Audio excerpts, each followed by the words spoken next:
네, 여러분 안녕하십니까? 노도 운전기능사 필기 14강 조향 부분에 왔습니다. 여러분을 환영합니다. 네, 조향 장치에 바로 들어가기 전에 타이어에 대해서 좀 보고 그렇게 들어가도록 하겠습니다. 자, 타이어를 해체한 것인데요. 타이어의 맨 바깥에 있는 부분, 이 부분이죠. 이 부분. 예, 이 부분을 뭐라고 그럽니까? 트레드라고 그럽니다. 트레드. 예, 직접 그 바퀴와 닿는 부분이죠. 그 다음에 이 안쪽으로 들어가 보면 여러 겹의 벨트로 되어 있고, 특별히 여기에 카카스라고 되어 있는 게 있어요. 카카스. 이 부분이죠. 예, 요 카카스라는 부분은 사람으로 말하면 뼈대입니다. 뼈대. 가장 중요한 부위이기도 하고요. 여러 겹의 프라이로 이렇게 코드, 여러 장의 코드로 되어 있어요. 그래서 이게 카카스라고 하고, 맨 안쪽에 보면 이너라이너라고 되어 있는 부분, 이 부분이 아주 말랑말랑한 부분으로 되어 있는데, 이것이 소위 말해서 예, 이 뭡니까 튜브 같은 역할을 해주는 거예요. 아주 기밀성 있고 공기가 새지 않게요. 그 다음에 비드코어라는 이 부분은 이 림, 휠의 림 안으로 들어가서 겹쳐주는 피아노 줄 같은 게 들어서 단단히 악력으로 받쳐주는 것이죠. 요것이 타이어 구조고요. 요 옆부분, 요게 트레드고 요 옆부분에 해당되는 거, 요게 숄더, 어깨 부분이죠. 그 다음에 이 완전히 이게 사이드, 이게 사이드 월, 이게 벽처럼 이렇게 섰죠, 여기. 이런 그 사무 써진 이걸 사이드 월이라고 그러고. 여기는 이제 그 알루미늄 휠이죠. 휠인데 이 부분을 이제 우리가 림이라고 그래요. 그렇게 알아두시고요. 자, 트레드. 트레드는 직접 노면과 접촉하는 부분이다. 그렇게 했고요. 타이어의 성능을 좌우하는 부분이 바로 이 트레드이다. 트레드는 지면과 직접 접촉하는 부분이기 때문에 두꺼운 고무층으로 되어 있다. 예, 아까 보았듯이 이렇게 볼록볼록 튀어나온 거 있죠? 그게 트레드란 말이죠. 뿐만 아니라 타이어 속에 숨겨진 카카스와 벨트 등을 보호하기 위해서 찢어짐이나 충격 등에 강해야 하고 타이어의 수명을 높이기 위해서 내마모성이 강한 고무로 이루어져 있다. 숄더 아까 봤던 어깨 부분이고 사이드월은 그 측면이고요. 여기서 다 설명은 어려우니까 한번 읽어보시기 바랍니다. 그 다음에 비드, 림 안으로 들어가서 들어가는 부분이라고 그랬죠. 카카스는 이제 또 봐야 돼요. 카카스는 타이어의 골격이 되는 뼈대가 되죠. 가장 중요한 부분으로 사람 위치로면 척추라고 생각된다. 이 코드를 평행하게 세워놓고서 여러 개의 코드를 세워놓고 얇은 고무층으로 쌓여 있는 플라이. 이제 플라이가 얼마냐, PR로 이렇게. 예, 비드 부분을 총칭하는데요. 타이어 내부의 공기압 유지 및 하중, 충격에 견딘다. 내부의 공기압 유지, 하중, 무게죠. 충격에 견디는 역할을 하는 것이 바로 카카스다. 그렇게 알아두시고요. 이너라이너는 튜브와 같은 역할을 한다. 튜브루스 타이에서 이게 있는 것이니까 이너라이너는 결국은 공기의 밀폐. 그래서 타이어 내부의 튜브를 대신해서 밀폐성이 우수한 것을 써야 된다. 이 정도로 아시고 나머지는 한번 읽어보십시오. 자, 1번입니다. 튜브리스 타이어의 장점이 아닌 것은 튜브가 없이 타이어만 가지고 운행하는 것이죠. 펑크술이 간단하죠. 못 박히면 그냥 빼내고 고무 뭡니까 펑크제 그거 갖다 집어넣으면 되고 고속 주행하도 발열이 적다. 왜냐하면은 음, 그 트레드가 요렇게 이렇게 되어 있으면 이 사이들이 비어가지고 여기로 그 발열성이 강하게 통기가 되니까 그래서 고속 주행해도 발열이 적다는 것이고요. 못이 박혀도 공기가 잘 새지 않는다. 안에가 아까 뭐가 있었어요? 그 이너제가 있었죠. 그래서 잘 새지 않습니다. 근데 특별히 타이어의 수명이 길다 뭐 그런 것은 아니라는 거죠. 그래서 답은 4번이 되죠. 튜브리스 타이어라고 그래가지고 튜브 타이어와 그렇게 수명이 길다라는 것은 아니라는 겁니다. 그래서 타이어 수명이 길다라는 것은 튜브리스 타이어의 장점은 아니다. 자, 타이어에 9.0, 20, 14PR 이렇게 표시된 경우에 이 20이 의미하는 건 뭐겠느냐 그랬어요. 타이어 표시할 때 제일 중요한 것은 뭐냐면요. 폭입니다. 폭. 그 타이어 폭이 얼마냐. 그 다음에 이제 내경은 얼마냐.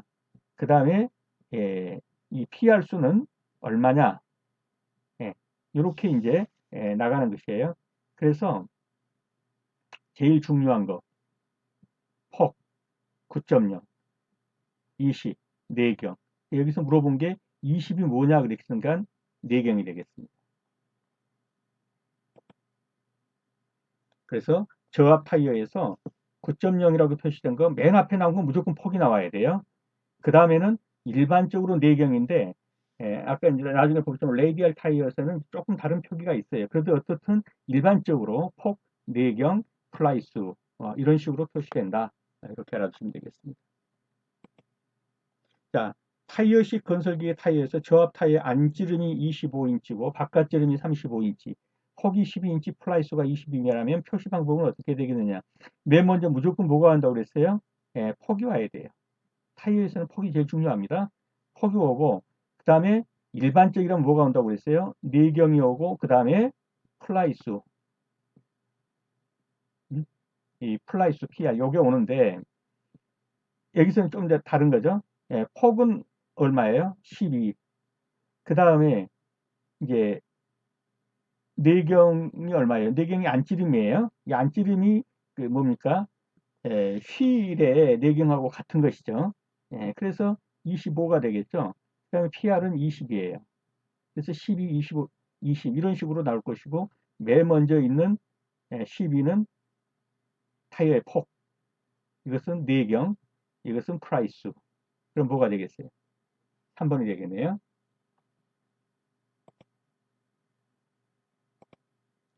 자, 4번입니다.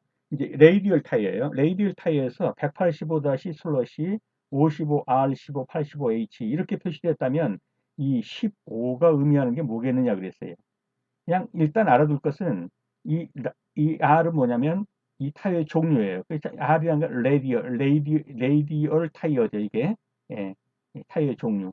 그 다음에 15 이렇게 나오는 건 무조건 이것은 내경입니다. 인치로 나와요. 그래서 R15 그러면 레이디얼 타이어 내경 15인치 이렇게 됩니다. 그러니까 레이디얼 타이어가 예를 들면 타이어가 이렇게 돼 있다고 합시다.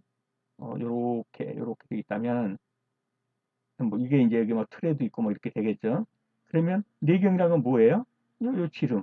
네. 요게 내경이라고. 이게 15인치다 이 말이에요. 인치로 하니까. 15인치.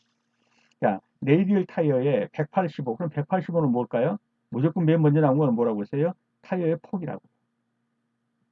그 다음에 이렇게 나고 슬롯이 55 그랬어요. 이 55는 뭘까요? 이게 바로 편평비예요. 편평비인데 혹시 물어볼지 모르니까 편평비는 어떻게 구하냐면 W분의 H예요. 이 W는 뭐냐면 이 타이어가 이렇게 생겼으면 이 폭이 와이드. 예? 이게 W예요. 이 폭. 그 다음에 H는 뭐냐면 이 높이예요. 높이. 그러면 폭이 넓을수록 이 편평비는 낮아지겠죠. 분모니까. 그러면 이건 무슨 말이냐면 광폭 타이어란 얘기예요. 광폭 타이어. 그러니까 결국적으로는 편평비가 낮아질수록 뭐예요? 이 폭이 넓은 거니까 광폭 타이어다. 그렇게 보시면 돼요. 광폭 타이어. 그러니까 편평비가 60하고 55는 어떤 게 더 광폭이겠어요? 55가 더 광폭이에요. 폭이 더 넓은 거니까. 그 다음에 이 85라는 것은 뭐냐면 이게 하중 지수예요. 하중을 얼마나 받느냐. H는 뭐예요? H는 이건 시속이라는 얘기예요. 시속. 뭐 180km hour 이 H 시속이다. 시속 최대 시속 얼마까지 갈 수 있냐 이 타이어로 이런 말이에요. 그래서 아까 본 185는 타이어 폭, 55는 편평비, 그 다음에 R15에서 R은 타이어의 종류, 레이디얼 타이어고 15는 타이어의 내경이다. 그 다음에 85는 하중지수고 H는 속도기요. 여기서는 210km/h 그러면 이 타이어로는 210km까지 달릴 수 있습니다. 이런 말입니다. 그래서 여기서 물어본 것은 15가 뭐냐 그랬으니까 R15 그러면 레이디얼 타이어 내경 15인치짜리 이런 말입니다. 5번입니다. 타이어식 건설기기 장비에서 평소에 비해서 핸들이 무겁다. 조작력이 더 요구된다 말하면 더 힘이 들어간다는 얘기예요. 핸들 돌리려니까. 그때 점검해야 할 사항은 뭐냐? 그렇죠. 공기압을 봐야죠. 만약에 공기가 다 빠졌다 그러면 엄청 무겁겠죠. 기어박스 내 오일량. 그렇죠? 예, 이게 이제 그 오일로 돌아가는 거니까. 예, 그다음에 앞바퀴 정렬. 이것도 관계가 있겠죠? 타이어 트레드 모양. 글쎄요. 타이어 트레드가 뭐, 예? 예, 타이어가 이렇게 되기 때문에 이 트레드가 뭐 이런 식의 모양도 있을 것이고, 그죠?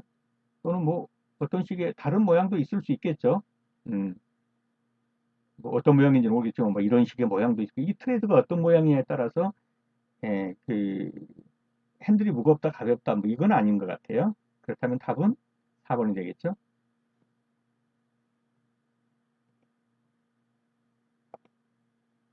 타이어 트레드의 필요성과 관련이 먼 것은, 자, 아까 타이어 트레드가 뭔지는 아주 분명히 보셨죠. 다시 한번 더 그 확인을 해볼게요.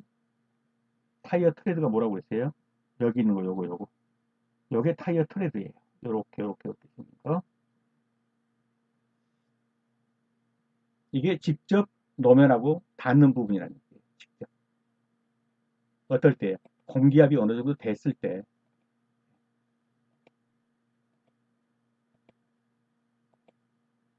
자, 타이어 트레드의 필요성과 거리가 먼 것은 타이어가 역당력으로 미끄러는 걸 방지한다. 맞습니다. 주행 중 진동을 흡수하고 소음을 방지한다. 글쎄요. 트레드 부에 생긴 절상 등의 확산을 방지한다. 그렇겠죠? 예, 여기가 이렇게 돼 있는데 이거 하나가 뭐에 잘못 잡고 찢겼다 할지라도 여기서 끝난다는 거죠. 만약 이런 것이 아니라면 이 찢어짐이 막 계속 번지겠죠. 그래서 이 절상, 이 찢어지거나 상한 것을 확산을 방지하고 여기에서만 머무르게 한다. 이런 말이죠. 타이에서 발생한 열을 발산한다. 그렇죠? 이런 부분들, 이 빈 공간에 이런 부분들이 다 뭐예요? 열을 발산할 수 있는 공간이에요. 그래서 열을 발산한다. 이것도 맞아요. 주행 중 진동을 흡수하고 소음을 방지한다. 그래서 여기까지는 아니에요. 주행 중 진동을 흡수하고 소음을 방지하는 건 지난번에 봤죠? 추진축 내부에 있던 뭐였습니까? 평형축, 밸런스 웨이트. 이것이 그 진동과 소음 흡수하는 것으로 그렇게 되어 있죠. 그래서 타이어의 트레드가 진동 흡수하고 소음을 방지하는 것까지는 안 간다. 그렇게 보시면 되겠습니다. 자, 타이어에서 고무로 피복된 코드를 여러 겹으로 겹친 층으로 타이어 뼈대 이루는 거. 아까 뭐라고 했습니까? 뼈대. 예, 카커스.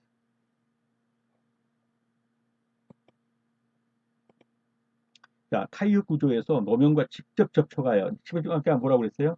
예, 트랩. 그리고 적은 슬립으로 견인력을 증대시키는 부위, 직접 접촉, 예, 슬립으로 견인력 증대시킨다, 트랩. 자, 타이어의 공기 압력에 관한 설명이다. 알맞은 것은 공기압력. 공기압력이 높으면 조향 핸들이 무겁게 된다? 그럴까요? 공기압력이 빠져야, 그렇죠. 펑크난다든가. 뭐 이렇게 돼서 공기압력이 빠져버려야 조향 핸들이 무겁지. 공기 빵빵히 넣었는데, 예, 무겁다. 그건 아닌 것 같고요. 공기압력이 낮으면 타이어의 수명이 길어진다. 그럴까요? 공기압이 너무 낮으면 트레드 중앙부에 마멸이 심하게 된다. 오히려 빵빵히 넣으면 그 부분만 닿는데 공기압이 적으면 뭐예요? 옆에 숄더까지 같이 닿겠죠. 그래서 중앙부 마멸은 오히려 공기압 높을 때 더 강하게 되죠.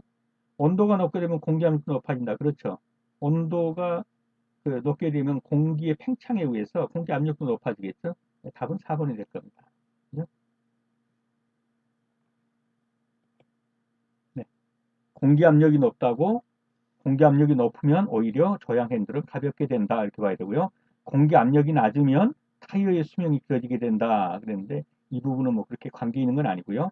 공기압이 너무 낮으면 트레드 중앙부의 마멸이 심하게 된다. 너무 낮으면 오히려 숄더 부분이 같이 겹치면서 트레드 부분의 마멸은 오히려 적어지게 될 수 있죠. 온도가 높게 되면 공기압력이 높아진다. 이 부분은 맞습니다. 비 오는 날 고속도로에서 80km/h 시속 80km 이상으로 달리면 어떤 현상이 발생하는가? 수막 현상이죠. 이 수막 현상이 발생하면 이 물 위에서 스키 타는 것 같단 말이에요. 직접 닿는 것 같지만 실질적으로는 바퀴와 물이 예, 그 막을 형성하면서 바퀴가 노면에 직접 닿는 것을 방해합니다. 그렇기 때문에 브레이크를 밟아도 그물 위에서 수상 스키 타는 것처럼 가기 때문에 제동이 잘 걸리지 않죠. 또 핸들을 틀어도 그렇죠. 노면과 닿는 부분이 있어서 마찰이 있어야 저항이 받는 것이지 물 위에서 떠가는 것처럼 되기 때문에 저항의 효과도 상실 또는 상쇄되어서 위험이 발생한다. 그래서 수막 현상 발생, 제동에 문제 있고 저양, 핸들 푸는데 다 문제가 있다. 이렇게 보시면 되겠습니다.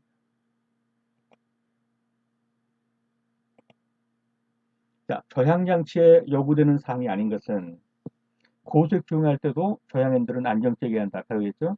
주행 중 노면의 충격에 영향을 적게 받아야 한다. 맞습니다. 뭐 돌멩이 하나 거칠 때마다 타이어가 받은 충격을 그대로 핸들이 다 받는다 그러면 엄청 불편해서 못 할 거예요. 그래서 어지간한 충격 정도는 뭐 유압이 왔든지 하여튼 이렇게 해서 핸들에 너무 많은 충격이 가해져도 안 됩니다. 너무 안 가해져도 문제는 있어요. 전혀 안 가해진다 이러면 그것도 답은 아니에요. 왜냐하면 핸들로서 이 바닥이 어떠한 것이 어느 정도 느낄 수 있어야 돼요. 근데 여기서는 적게 받아야 한다 그러므로 맞는 것이죠. 조작이 쉽고 방향 전환이 원활하게 이루어져야 한다. 맞죠? 저향 핸들의 회전과 바퀴선의 차이가 커야 한다. 자, 이 부분은 이 저향 핸들과 바퀴선의 차이가 너무 커도 안 되지만 너무 적어도 안 돼요. 그렇기 때문에 이것은 굳이 한다면 적정해야 돼요. 적정. 저향 핸들의 회전과 바퀴선의 차이가 너무 적다 그러면 핸들 조금만 꺾으면은 바퀴가 휙 돈다면 그 위험성이 있어요. 근데 저향 핸들 회전과 바퀴선이가 너무 크면요. 핸들을 엄청 돌려야 이게 바퀴 조금 먹으니까 신속성이나 이런 게 이루어지질 않겠죠. 그래서 너무 이 선의 차이가 커야 한다라는 것도 틀린 것이고 너무 적다 뭐 이렇게 해도 그것도 적정하지 않은 거예요. 그래서 둘 사이는 적정한 비율로 가야 된다. 보통 이제 그런 비율을 뭐 10대 1 정도라고들 해요. 차마다 다를 거예요. 자, 이제 이 저향이 어떻게 순서를 가지고 들어가는지를 보세요. 이게 핸들이죠. 저향 휠입니다. 핸들을 돌리면 이 저향 축을 통해서 어디로 갑니까? 이 저향 기어로 가요.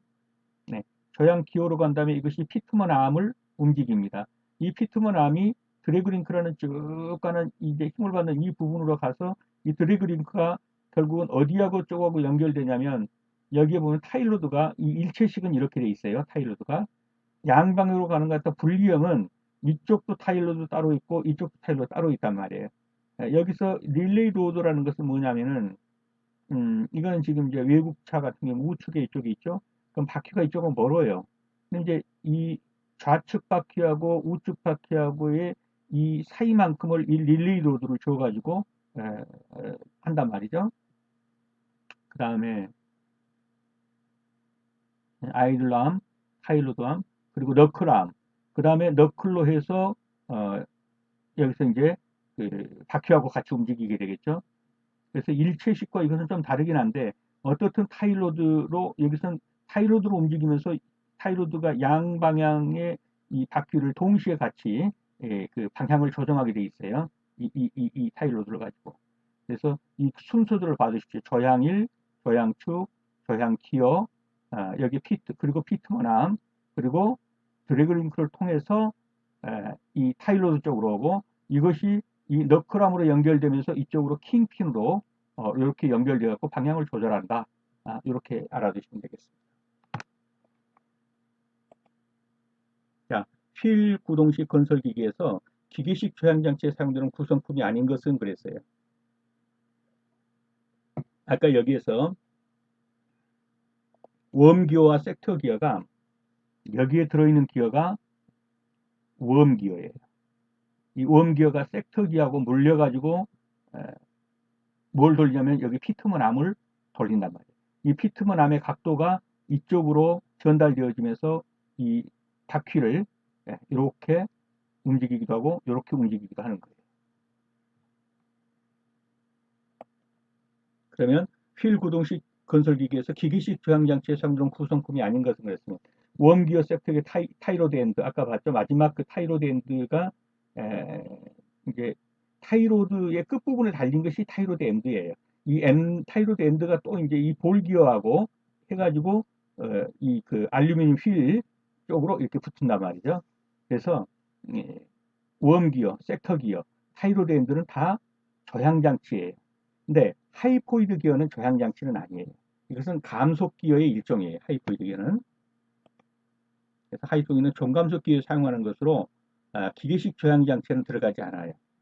그래서 이 기계식 조향장치에서 들어가는 것들을 논도장을 찍어 놓으셔야 돼요. 여기는 핸들, 조향 휠, 조향 축, 그 다음에 기어가 있는데 이 기어는 웜기어와 섹터기어로 되어 있고 이 기어가 피트먼 암을 돌리면 이 피트먼 암이 이 드랭크 릭을 통해서 타이로드 쪽으로 움직이면서 이것이 이쪽에서 킹핀으로 해가지고 예, 이렇게 방향 선회를 하더라. 예, 이 정도의 그 순서를 알아두시면 되겠습니다.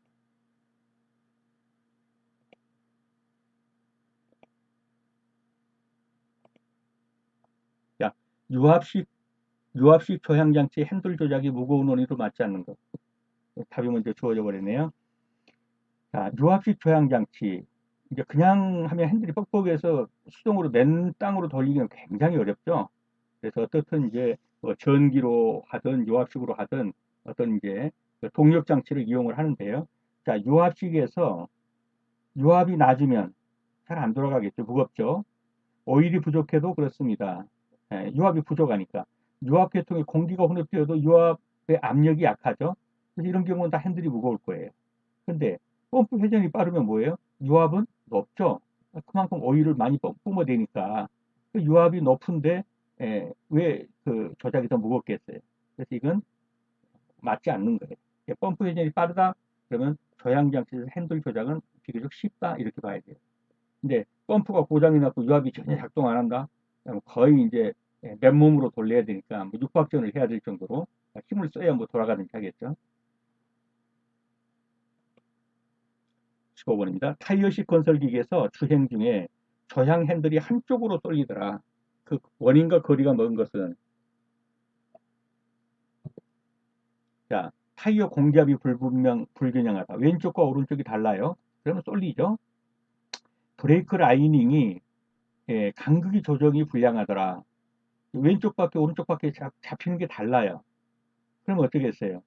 그러면 회전 속도가 다르니까 그렇죠. 핸들이 쏠리겠죠.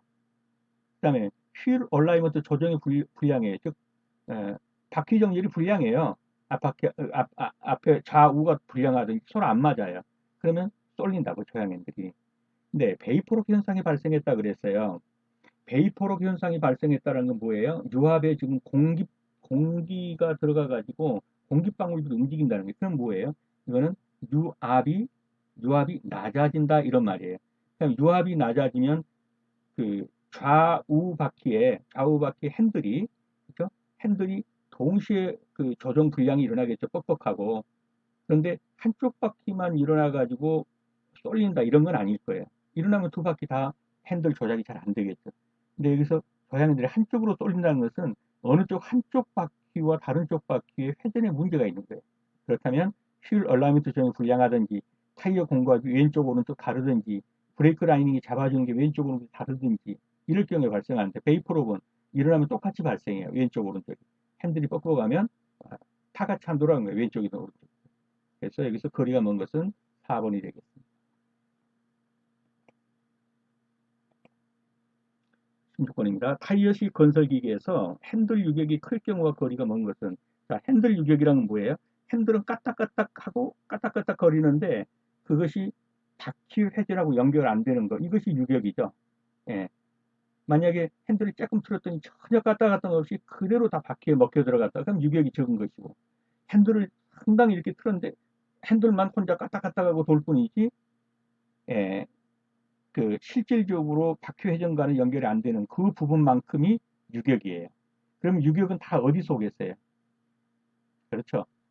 예, 타이로드 볼 존트가 말모되었던 기어 박스에 그래도 기회가 풀려서 기어의 맞물림이 상당히 느슨하다든가 뭐 이런 부분들이에요. 예, 아이들 암부시가 마모됐다든가. 근데 스테빌라이저 마모 그랬는데 이 스테빌라이저는 뭐예요? 스테빌라이저는 이게 현가 장치예요. 자동차가 약간 기운 도로를 가거나 그렇죠. 주로 고속버스였어요.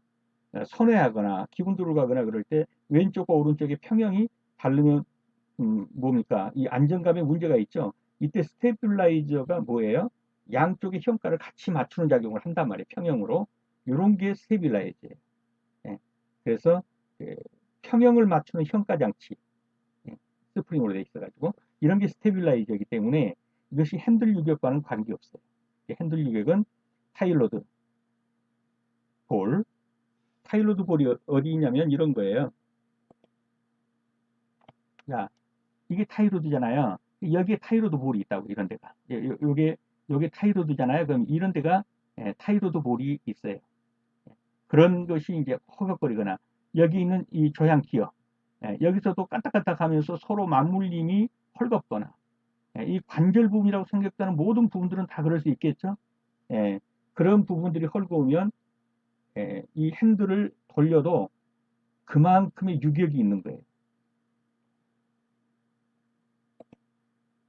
그래서 조향 부속품이다.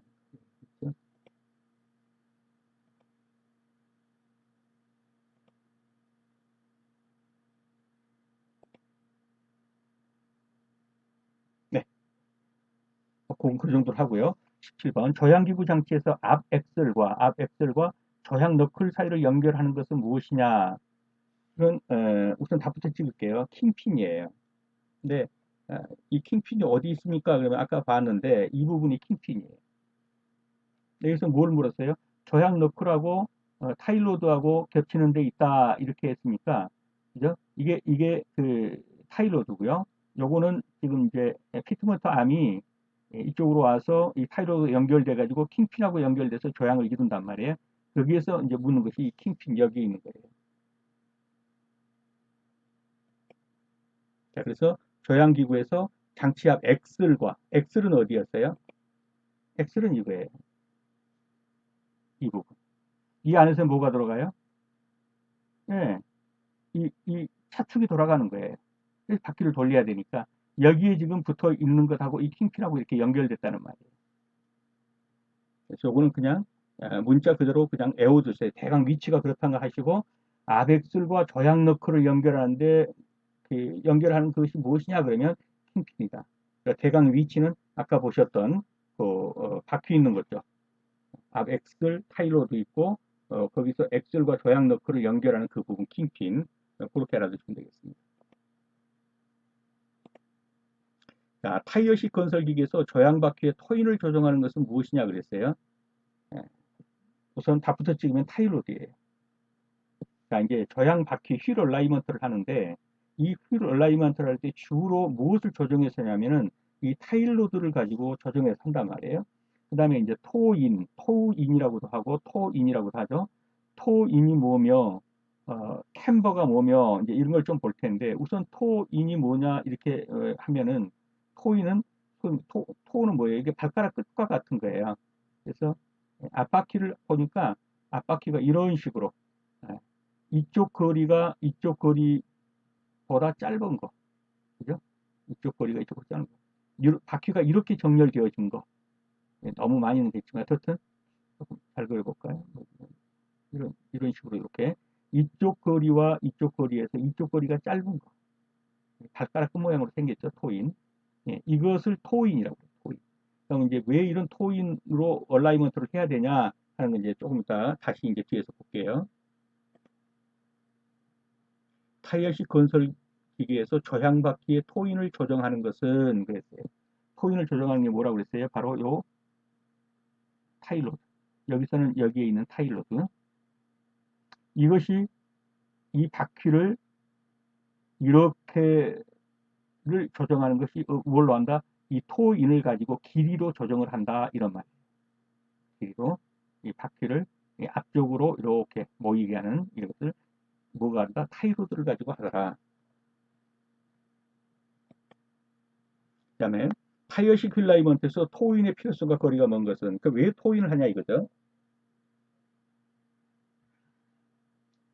예, 미끄러지지 않기 위해서 맞습니다. 타이어 이상마매를 방지하기 위해서 맞습니다. 조향바퀴가 평행하게 회전시킨다 맞습니다. 조향바퀴에 방향성을 준다. 방향성을 주는 것은 핸들로 조작하는 거예요. 그래서 이것은 맞고 이것은 틀린 것입니다. 필요성과 거리가 먼 것입니다. 그래서 바퀴가 옆방향으로 미끄러진 것을 방지하고 타이어의 이상마매를 방지하며 조향바퀴를 평행하게 회전시킨다. 이 정도는 이해가 안 가셔도 그냥 그 머릿속에 암기는 해 두셔야 돼요. 그러나 조향 바퀴의 방향성이라는 건 핸들 틀어서 가는 것이지 토인 해겠다고 그래가지고 뭐 왼쪽으로 잘 까고 오른쪽으로 잘 까고 이런 건 없습니다. 일단 그렇게 보시고요. 자, 토인을 보겠습니다. 여기가 이 바퀴 하나인데 이 바퀴가 이제 어떻게 생겼을까요? 뭐 이렇게 생겼겠죠. 이렇게 이제 생겼는데 이거를 이런 식으로 한다 이거예요. 여기가 이렇게 줄어들게, 그죠? 예. 이렇게 토인, 그러니까 이 뒤쪽이 앞쪽보다 더 큰 거예요. 어디서 봤을 때? 위에서 평면도로 봤을 때. 위에서 평면도로 봤을 때. 이게 토인이다. 이렇게. 그 토아웃은요. 여기서 벌어지는 거예요. 오히려 어떻게 돼요? 이런 식으로 이렇게 벌어지는 거예요. 예, 이건 아주 안 좋은 거예요.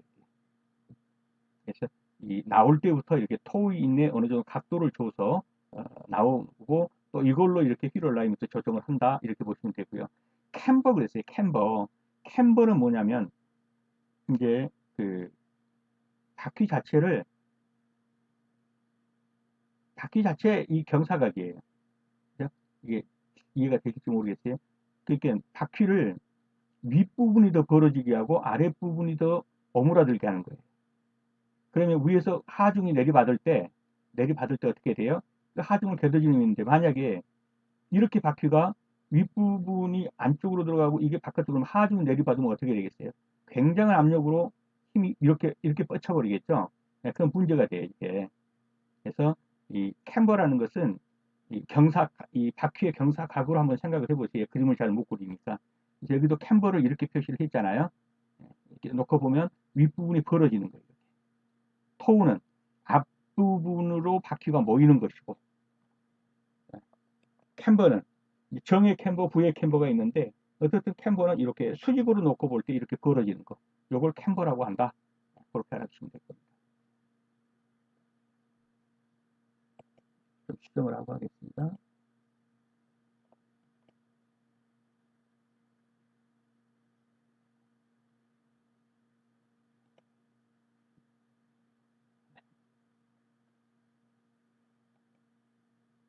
그래서 다시 한번 보세요.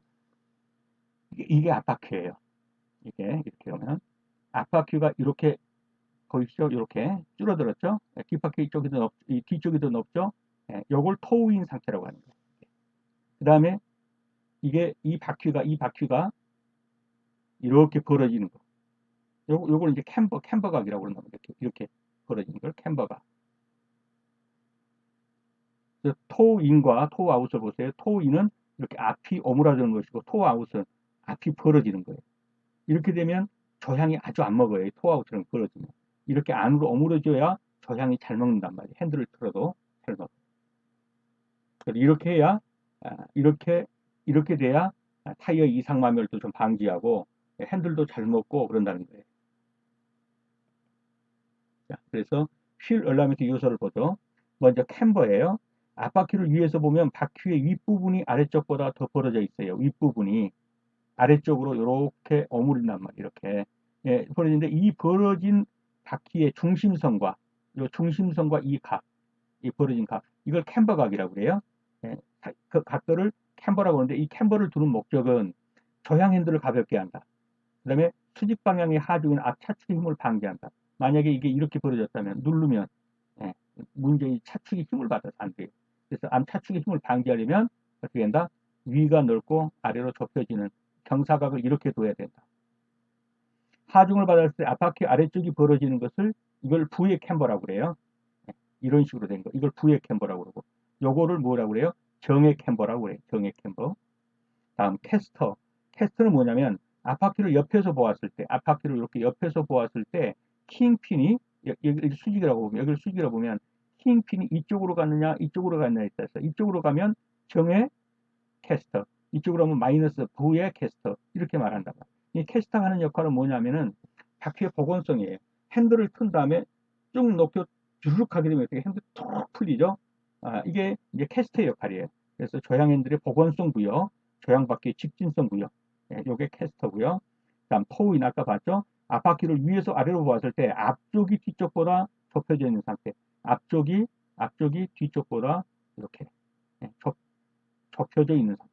이쪽이 더 넓고 이쪽이 더 좁은. 그래서 이거는 무엇 때문에 저향바퀴를 평행하게 회전시키기 위해서, 저향바퀴가 옆으로 미끄러진 걸 방지하기 위해서, 타이어의 이상 마매를 방지하기 위해서 이것은 뭘로 한다? 타이로드의 길이로 조정한다. 네, 그 정도로 알아두시고요. 자, 타이어식 조향장치에서 휠 얼라이먼트 요소와 거리가 먼 것은 캠버, 캐스터, 토인 지금 다 봤죠? 아닌 것은 부스터죠.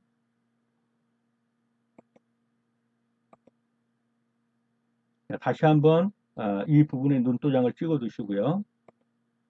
자, 이게 지게차 조향핸들에서 바퀴까지의 조작력 전달 순서, 어떻게 이 조작력이 저향의 조작력이 발생이 돼서 가는가. 맨 마지막에 핸들에서 시작해가지고 바퀴로 가는 거, 이거는 뭐 다 똑같겠죠. 그죠? 핸들에서 시작해서 바퀴로 가서 끝나죠. 근데 그 중간에가 어떠한 과정들이 있느냐 이거예요. 아까 봤듯이 핸들에서 시작해서 핸들 축을 거쳐서 뭘로 갔어요? 기어로 간 다음에 여기서 뭐가 있었어요? 피트먼 암이 있었죠. 이 피트먼 암이 쭉 연결되어 가가지고 뭐하고 연결됐었어요? 예, 이쭉 연결해 가는 걸 뭐라고 했어요? 드래그 링크라고 그랬죠. 그래서 어디하고 타이로드하고 연결된 다음에 이 타이로드가 저향암 너클과 연결된 다음에 그다음에 바퀴로 갔죠. 답은 3번이 되겠어요. 요걸 한번 눈여겨보시고 어느 정도는 이렇게 눈점 찍어 놓으세요. 이런 문제는 나올 수 있기 때문에 핸들에서 바퀴로 간다. 이건 다 똑같아. 핸들에서 바퀴로 가니까. 그 다음에는 뭘로 가냐 하니까 이 핸들에서 저양축 거쳐서 기어 거쳐서 여기에 뭐가 있었어요? 피트먼트 암이 있었죠. 이 피트먼트 암을 거쳐서 쭉 이 힘을 받는 드래그 링크로 가가지고 타이로 들어가서 저양암으로 가서 바퀴로 가더라. 이 정도 순서는 알아두십시오. 자, 타이어식 건설기계에서 저향 핸들을 이레전시켰더니 피트먼 암이 60도 움직였다. 저향 기어비는. 자, 여기에 핸들이 있고 조향축이 있고 여기에 이제 오음기어가 있어요. 이 오음기에서 여기 이제 피트먼 암이 있단 말이에요. 이 피트먼 암이 쭉 로드를 타고 해서 이제 타이로드로하고 연결되는데 이것이 한 바퀴 돌았어요. 이게 한 바퀴 돌았다면 360도를 돈 거예요. 근데 피트먼 암이 얼마를 돌았다는 거예요? 60도를 움직였다는 거예요. 이 피트먼 암이 60도는 그대로 바퀴로 가가지고 바퀴를 60도를 돌려요. 이 바퀴를. 자, 이게 한 운전대를 한 바퀴 돌렸더니 피트만 60도를 돌렸고 여기서 60도를 받을 거예요. 그러면 몇 대 몇이에요? 66은 36, 6대 1의 비율이죠. 예. 그래서 이 회전차는 6대 1의 비율이다 이렇게 보시면 조향 기어비는 얼마냐 그러면 얼마예요? 6대 1.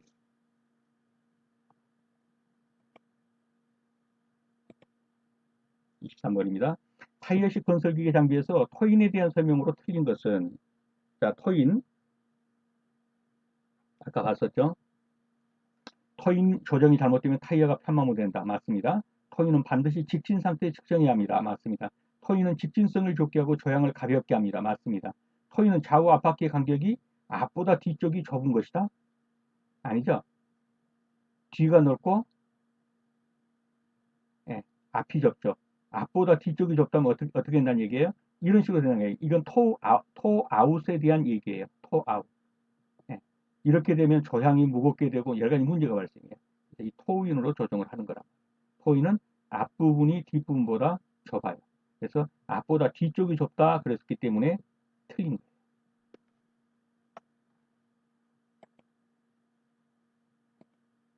네, 여러분 수업하시느라 수고 많으셨습니다.